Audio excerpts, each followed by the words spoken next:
20 साल पुरानी सच्चाई।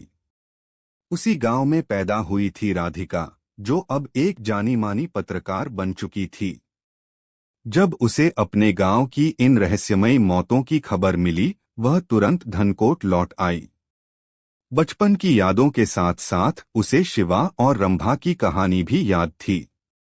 शिवा एक गरीब मजदूर और उसकी बेटी रंभा सुंदर, होशियार और मेहनती। लेकिन एक रात कुछ ऐसा हुआ जो राधिका कभी नहीं भूल सकी। उस रात गांव में अमावस्या थी। गांव के 5 रसूखदार, जिनकी अब मौत हुई थी, ने रंभा को मंदिर के पीछे बुलाया था, किसी बहाने से।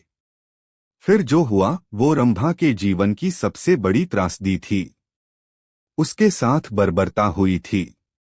जब शिवा ने न्याय मांगा तो उन 5 ने उल्टा उसे गांव से बाहर फेंक दिया।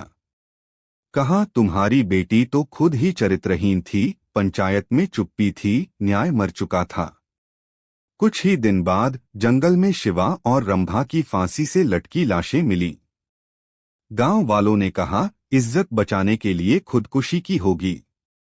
लेकिन राधिका जानती थी, यह हत्या थी। जांच की शुरुआत। राधिका ने फिर से गांव में पड़ताल शुरू की। पुराने अखबार, थाने की रिपोर्ट और शिवा के पुराने साथी, सबने यही कहा, हमने देखा पर कुछ कह नहीं पाए। फिर वह गई चिंदी घाटी, जहां 5 की लाशें मिली थीं। वहां अब भी एक अजीब सी ठंडी हवा बह रही थी। वह खेत अब बंजर था, पक्षी भी उड़ते उड़ते बदल जाते थे।